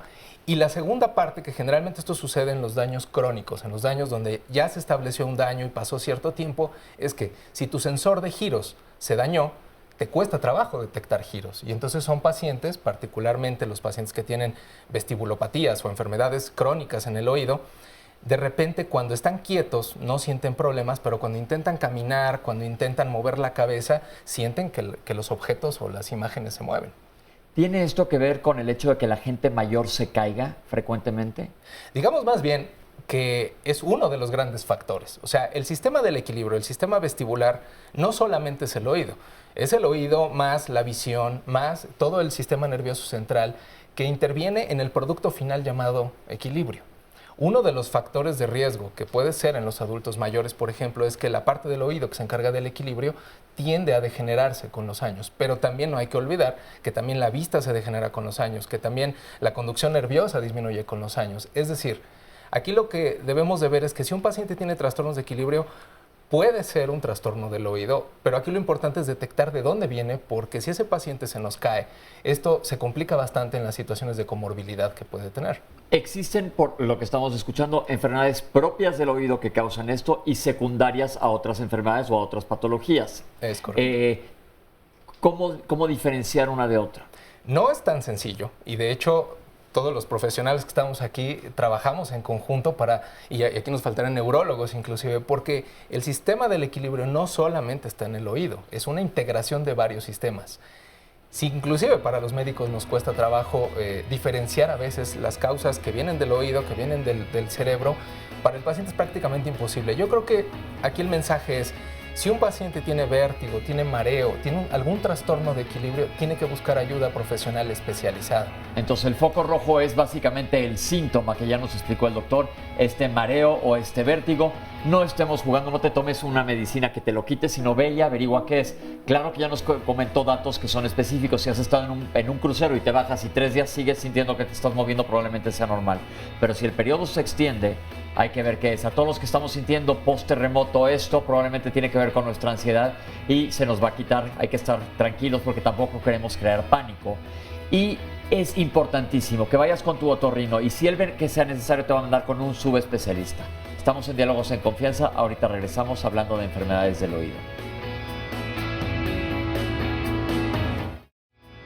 Regresamos a Diálogos en Confianza. Bueno, Canal 11 desde hace un par de semanas, antes incluso de los sismos que hemos vivido, ha creado un centro de acopio para todas las personas. Recuerden que hay muchas personas en Chiapas o en Oaxaca que por todos estos eventos que la naturaleza nos comparte, pues están viviendo momentos muy complicados. Así que este centro de acopio evidentemente sigue trabajando para que la ayuda no deje de llegar. Mencionábamos la semana pasada que esto lamentablemente apenas comienza, entonces de verdad el solicitar su ayuda es muy importante para todas las personas que lo requieren en este momento. Así que este centro de acopio aquí en Canal 11 está abierto desde las 9 de la mañana y hasta las 6 de la tarde. Pueden venir ustedes aquí a la calle Prolongación de Carpio, número 475, en la colonia Casco de Santo Tomás, en la delegación Miguel Hidalgo. Esto está muy cerca del Colegio Militar, por si quieren buscar la dirección. ¿Qué es lo que se recomienda traer? Bueno, para las personas que viven aquí en la Ciudad de México, guantes desechables, gasas, jeringas, cubrebocas, agua oxigenada, cinta micropor, agua en botellas pequeñas, pilas, guantes de carnaza, lámparas, frijoles enlatados, atún abre fácil, cascos, palas y picos. Para las necesidades y cubrir lo que ocurre en otros estados, arroz, frijol, sopa de pasta, aceite, atún y sardinas enlatadas, papel y toallas higiénicas, pasta de dientes, cepillos dentales, jabón de tocador, desodorante corporal, jergas, escobas, cubetas, detergente, en fin, parte de lo que se recomienda. Veíamos hoy en la mañana el noticiario con Javier Solórzano, que estaba en Jojutla. El agua, un amigo mío está haciendo labores de rescate por allá y decían, el agua se agota mucho, entonces ese es otro recurso que evidentemente también se solicita en todas partes. Así que la invitación pues para que vengan aquí al centro de acopio de Canal 11 y se unan a esta causa para poder ayudar a todas las demás personas. Vamos a ver a continuación la siguiente cápsula. Para los cuidados del oído, yo les recomiendo, primero que nada, hay que evitar la manipulación del oído. No es recomendable introducir nada al oído. Los cotonetes, que están ahorita muy de moda y se acostumbran a introducir al oído para limpiarlo, no es recomendable. Estos cotonetes barren con todo lo que es el cerumen y modifican el pH del oído. Con esto favorece la presencia de infecciones. Número 1. Número 2, el cerumen hacen que a veces se vaya a la parte posterior y se impacte en la membrana timpánica. Entonces no ayudan para retirarlo.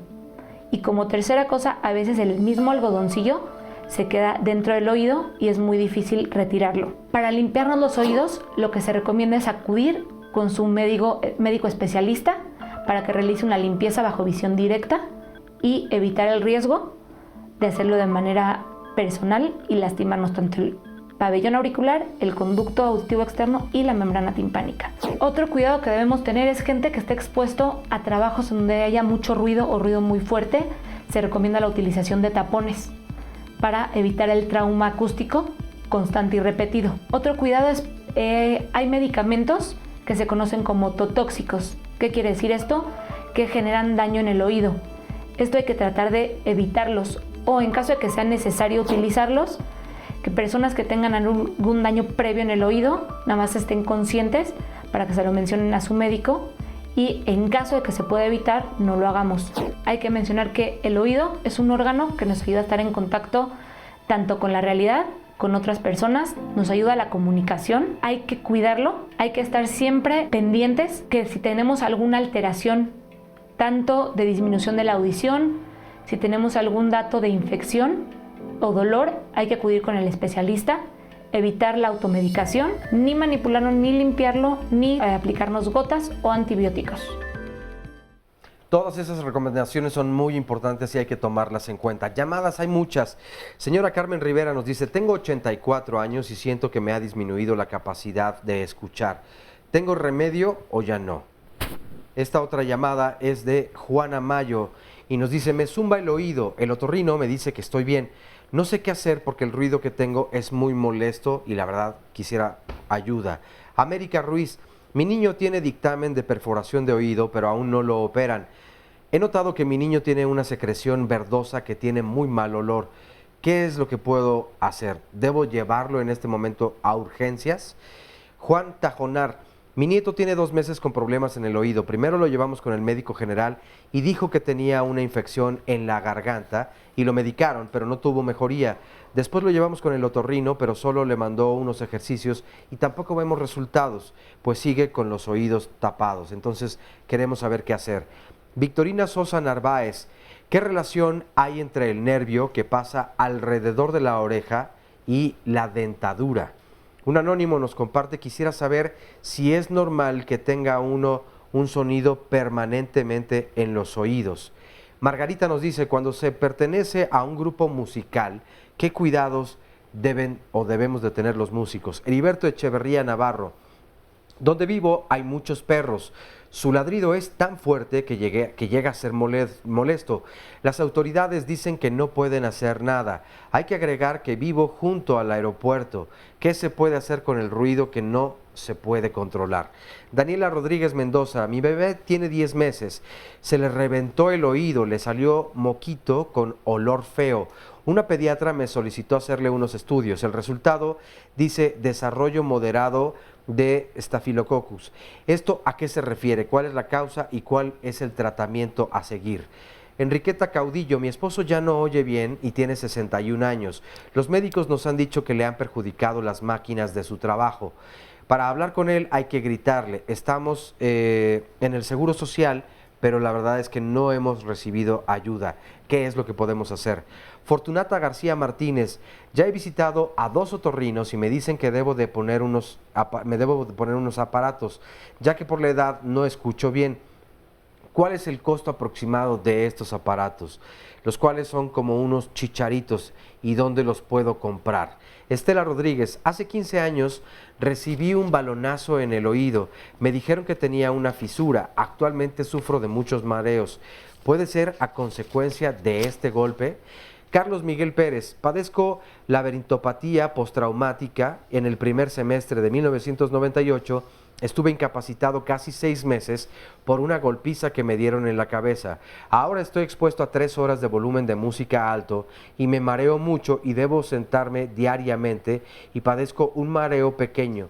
¿Qué puedo hacer? No tomo medicamento y no me han hecho ninguna otra evaluación. Y Edith Chávez nos dice, tengo vértigo desde hace 2 años. He aprendido a controlarlo. Yo no tenía ningún síntoma, solo me dijeron que era por exceso de estrés. Mi oído derecho quedó dañado. Debería de poner mayor atención a este tipo de pacientes en general. Parte de las llamadas que hasta el momento, muchas gracias por compartirlas, nos mandan.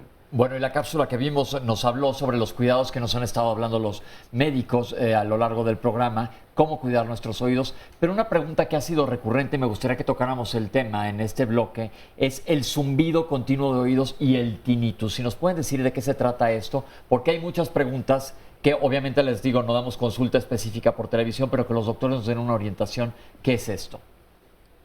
Quien quiera, doctor. Bueno, el zumbido o el ruido que se tiene en el oído puede provenir, generalmente proviene del daño en las células de la cóclea, porque se lastimaron ya sea por el ruido o por una degeneración también del oído. Sin embargo, hay muchas otras patologías que también pueden cursar con zumbido, como es la enfermedad de Meniere, que esa enfermedad, además de tener mareo, de tener baja en la audición, también presenta el zumbido. Algunas otras causas son algunos tumores, algunas lesiones, que también el zumbido no es igual en todos los pacientes. Nosotros debemos identificar si es un zumbido por degeneración del oído, por problemas vasculares, por problemas metabólicos, y con base a estas diferencias nosotros podemos establecer dónde está el daño. Ok, la gente nos pregunta, ¿qué hacemos? Y ha habido varios que han ido con diferentes otorrinos que siguen igual. Inclusive se ha mencionado el estrés. ¿Qué impacto o qué papel juega el estrés? Yo siempre digo que si el estrés no causa todas las enfermedades, definitivamente agrava todas. ¿Qué papel tiene el estrés en otorrino? Bueno, mira, en términos de zumbido es bastante interesante. Yo creo que si hay un área en la que menos sabemos, tanto los otorrinos como los audiólogos, es justamente en los padecimientos que cursan zumbido. Como dijo la doctora, a veces el zumbido es el primer dato que nos orienta a pensar en algo más. Pero tratamiento en sí para el zumbido no lo hay. Ahora, aquí con el estrés. Hay una teoría que es en lo que se basa toda una terapia para reentrenar a los pacientes que tienen zumbido, que indica que los pacientes que sufren más estrés o que relacionan el inicio del zumbido con alguna situación traumática o estresante son los pacientes que más sufren cuando tienen justamente el zumbido.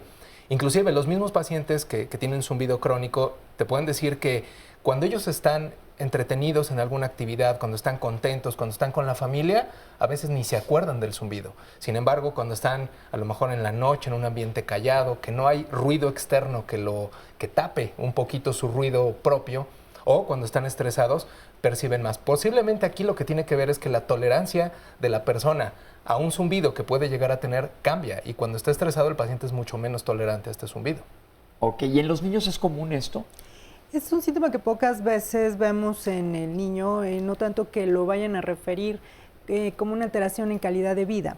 En realidad suele ser más bien una preocupación de los padres, porque el niño empieza a decir que tiene un grillito, un concepto que a lo mejor ellos pueden manejar como las manecillas de un reloj o un tren, me ha tocado también verlo, y por lo general no se debe tanto en los niños a un daño en las células del caracol, sino más bien suele ser un reflejo de problemas en la conducción del sonido, una otitis que ya haya persistido por algún tiempo con algo de líquido o moco dentro del oído medio, un tapón de cerumen, pero es mucho menos común como síntoma en la infancia.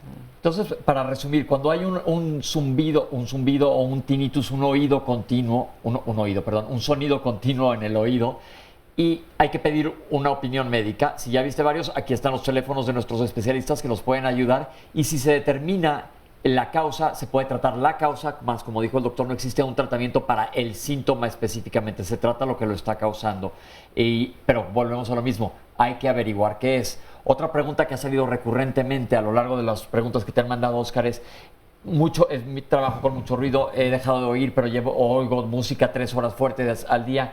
Volvemos a las maniobras preventivas. Y maniobras preventivas es la protección del trauma acústico. Ya nos dijo la doctora que hay que utilizar estos tapones que se venden en cualquier lado, el que más te guste, para evitar que exista esto. Alguien nos preguntó, estoy en un grupo musical, ¿que me recomiendan? Pues lo mismo, igual, ¿no? Sí. Toda la gente que trabaje con ruidos o estén expuestos a ruidos fuertes, yo creo que la clave es protéjanse los oídos, porque aparte sucede como cuando hemos hablado del sol en programas de dermatología. Durante muchos años no nos cuidamos del sol y ahora estamos pagando las consecuencias.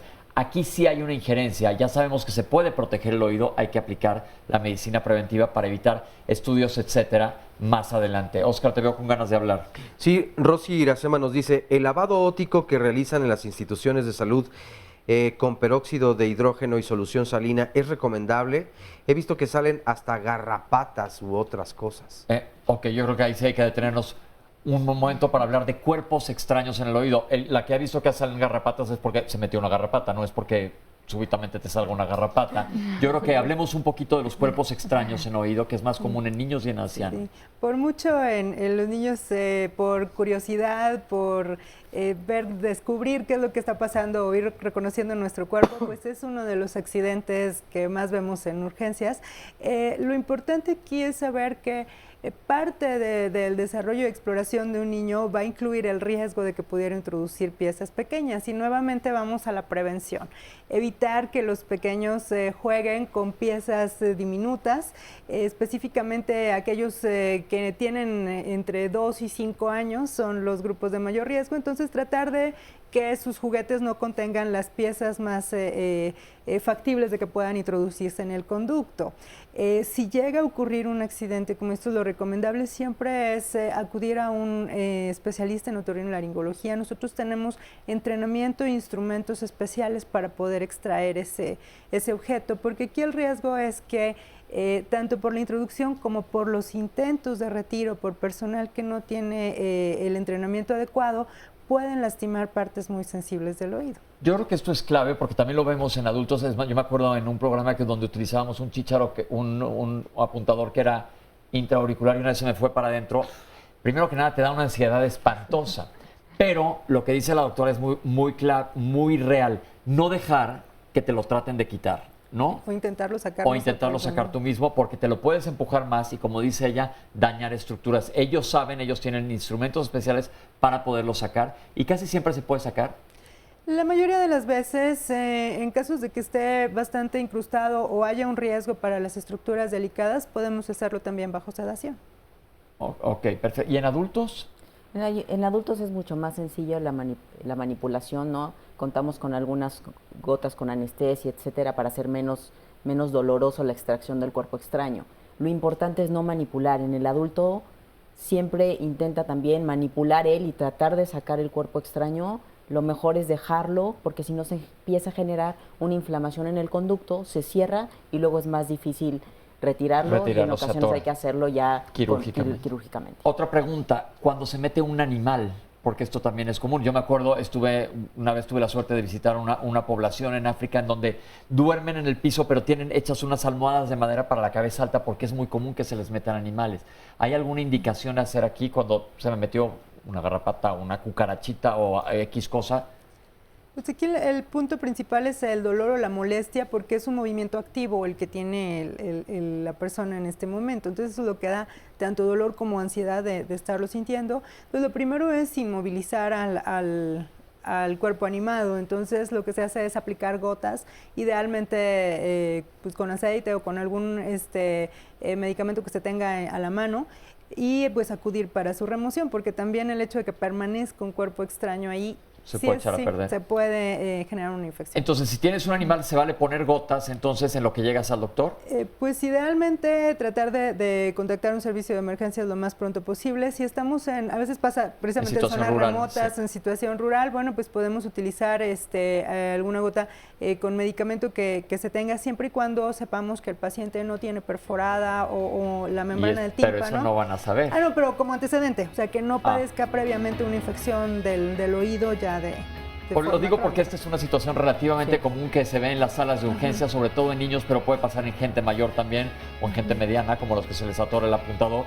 Entonces hay que ir con la persona adecuada, y si es un animal, ya dijo la doctora, poner unas gotas para inmovilizar a este animal. Normalmente lo que le va a pasar es que se va a ahogar, básicamente. Inclusive estas gotas a veces con glicerina se va a resbalar para afuera, pero mejor estar seguro de qué es lo que está pasando. Yo me acuerdo un caso en donde un niño se metió un frijol y ahí se lo dejó hasta que germinó, inclusive. Entonces, nadie quiere tener una planta haciéndole en el oído. Todas estas situaciones suenan como chuscas, pero no lo son. Pueden ser verdaderamente serias y hay que aprender a tratarlas. Regresamos con el sexto bloque para contestarles todas sus dudas y preguntas que nos han estado mandando. Esto es Diálogos en Confianza.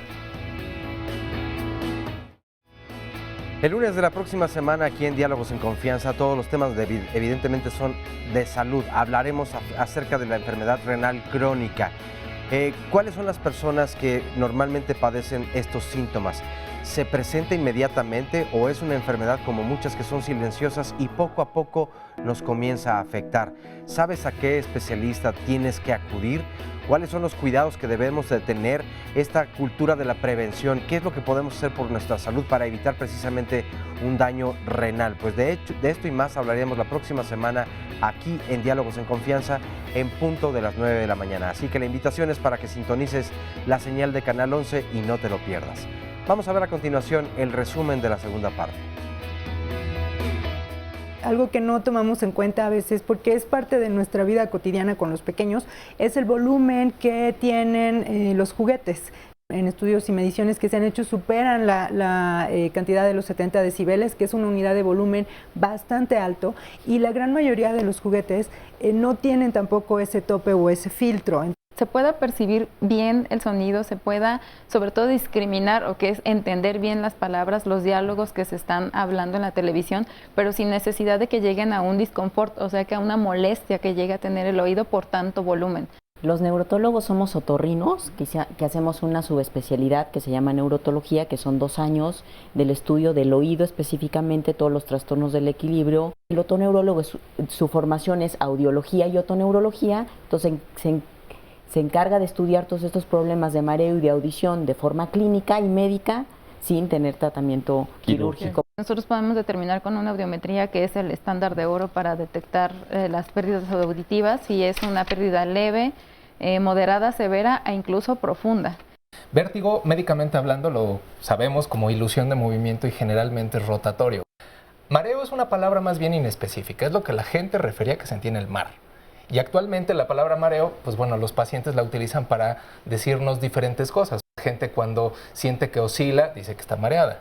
La gente cuando camina y, por ejemplo, siente que se va chueca, puede decir que está mareada. La gente cuando se le baja la presión, puede decir que está mareada. Ortostatismo quiere decir que cuando uno, generalmente de estar acostado o de estar sentado, uno se levanta abruptamente, la presión arterial cae por segundos y uno se puede sentir literalmente mareado, pero ahí la situación es que el paciente no siente que da de vueltas. El mareo posterior a un sismo sí tiene que ver con cuestiones de ansiedad, definitivamente. Estando en la calle no se siente eso, pero cuando uno regresa a los departamentos, a estos lugares donde uno vivió el sismo, uno empieza a sentir que uno está temblando otra vez.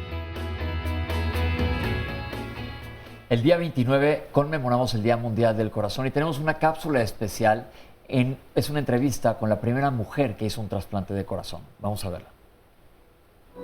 Tuvimos la gran fortuna de que el 11 de julio realicé un trasplante de corazón a Enedina Solís y pues este trasplante se convirtió en el primer trasplante hecho por una mujer en este país. Enedina Solís es una pacientita que tenía una enfermedad que se llama cardiomiopatía dilatada, es una insuficiencia cardíaca en fase terminal y esto pues condiciona que no haya ningún otro procedimiento quirúrgico para solucionar su problema cardíaco y lo que seguía era hacer un trasplante de corazón. Esta cirugía que hicimos el 11 se hizo un trasplante de corazón convencional, obtuvimos una donación del Instituto Nacional de Neurología y Neurocirugía donde se tenía las mismas características de Enedina, el mismo grupo sanguíneo, el mismo peso, la misma talla, el mismo sexo y pues tuvimos la oportunidad de hacer el procedimiento. Lo realizamos por la noche, que fue casi siempre las donaciones pues pueden llegar a cualquier hora. Nos llamaron a las 11 de la noche, lo hicimos a partir de esa hora. Fue todo pues muy bien coordinado por nuestro equipo y pudimos tener muy buenos resultados en el procedimiento. Yo creo que para México el hecho de que una mujer haya hecho un trasplante de corazón representa la evolución y la reducción de la disparidad entre especialistas de alto nivel masculinos contra femeninos, ¿no? Entonces representa una apertura, representa un aliciente a todos los jóvenes en formación, especialmente pues a las cirujanas en formación, que muchas veces creen que pues por las prioridades que hay en casa no existe la posibilidad de poder hacer cirugía de alto nivel, ¿no? Entonces representa mucho, representa un avance en nuestro país el hecho de que una mujer pueda hacer cirugía de alto nivel, ¿no? Y no somos las únicas, hay en formación cada vez más mujeres cirujanas de corazón. Con la venida del Día Mundial del Corazón, lo que yo quiero remarcar principalmente en este día es recalcar que las enfermedades cardiovasculares son las primeras causas de muerte en nuestro país y que debemos pues avanzar en la prevención de esta patología, dejando de fumar, haciendo ejercicio, teniendo una dieta sana y pues no podemos evitar los antecedentes heredofamiliares que tenemos, pero debemos acudir a nuestras clínicas, acudir con nuestros médicos para la realización de chequeos anuales para evitar pues ya llegar a estados severos como son los infartos agudos al miocardio, los eventos vasculares cerebrales. El día 29 de septiembre celebramos el Día Mundial del Corazón. Bueno, escuchábamos a la doctora María del Sol García Ortegón, y pues también hay que felicitarla porque es la primera mujer que ha hecho un trasplante de corazón. Y con respecto a lo que decías, Pepe, efectivamente, pues es que este próximo 29 de septiembre es el Día Mundial del Corazón. Y en el marco de la conmemoración, pues desde luego es importante mencionar este tema. Otra cosa es que la cultura de la donación de órganos es muy importante, y aquí en Diálogos en Confianza hemos insistido mucho en que si nosotros decidimos donar nuestros órganos, siempre y cuando evidentemente cumplan una función, podemos salvar muchas vidas o podemos ayudar a mejorar la calidad de vida de muchas personas. Por eso es importante pensarlo varias veces hasta generar esta conciencia y decir o decidir, sí, hagámoslo, donemos nuestros órganos. Les comento o les comparto más comentarios que nos llegan hasta el momento. Nos dice Laura González: mi hija tiene 12 años y desde que nació le limpiaron los oídos porque ya traía unos tapones de cerumen muy grandes. A lo largo del tiempo, o a lo paso del tiempo, se le han hecho cada cierto tiempo y se queja de cuando todo está en silencio, ella escucha un sonido constante, un pitido aproximadamente. A mi esposo le detectaron tinnitus hace 2 años y al parecer ella podría tener lo mismo. Yo tengo que hacer alguna diferencia de llevarlo con algún especialista. Estamos en Saltillo, ojalá pudieran recomendarnos alguno. Y yo hace varios años recuerdo haber ido a alguna población aquí en México donde tenían un tratamiento precisamente para todas estas capas o costras de cerumen. Ponían una especie de cono como de cera y lo quemaban, y entonces lo que salía le hacían pensar a la gente que era precisamente todo el cerumen, y uno de verdad se sorprendía porque decía, sacaban como 20 centímetros o tal vez más, y entonces todo el mundo decía, pues qué buen tratamiento porque pues ya me sacaron, imagínate tú, 20 o 30 centímetros de cerumen la realidad es que cada una de las orejas, ¿no? Y no estaban haciendo nada. Pues era la misma cera que obviamente se quemaba, pero bueno, era un tratamiento muy recomendado. María del Carmen Garza nos dice, ¿qué daño hace exponer al ruido de la música en el auto, el resumbido o retumbido, a los niños menores de 5 años, en especial a un recién nacido? ¿Es más sensible el oído de una bebé o de un bebé? Los maestros en preescolar estamos expuestos al ruido constante, nos dice Jennifer Morales. Yo padezco de acufeno. El ruido al que estamos expuestos a la larga puede causar daños permanentes. ¿Qué es lo que podemos hacer? Luisa Carolina Corona, yo sufrí un accidente de carretera y pensé que por el ruido tan fuerte del impacto me quedó como cuando se tapan los oídos y suena hueco. Fui con los especialistas y me dijeron que ya no recupero mis oídos, que fue traumático. ¿A dónde puedo acudir? Porque la verdad esta situación me desespera y mucho. Necesito saber de un hospital, por favor, nos dice Guadalupe Rivera, del gobierno para tratar cualquier situación del oído. ¿A dónde puedo acudir que sea hospital del gobierno? Edmond MX dice, por las mañanas amanezco con un poco de agua en los oídos y con mal olor. ¿Este es síntoma de alguna infección? ¿Cómo mido el ruido en mi casa? Trabajo para saber si es dañino para mí, nos pregunta María del Carmen Garza. Y yo agregaría, en casa y en otros lugares, ¿cómo es posible que nos demos cuenta de a cuántos decibeles estamos expuestos?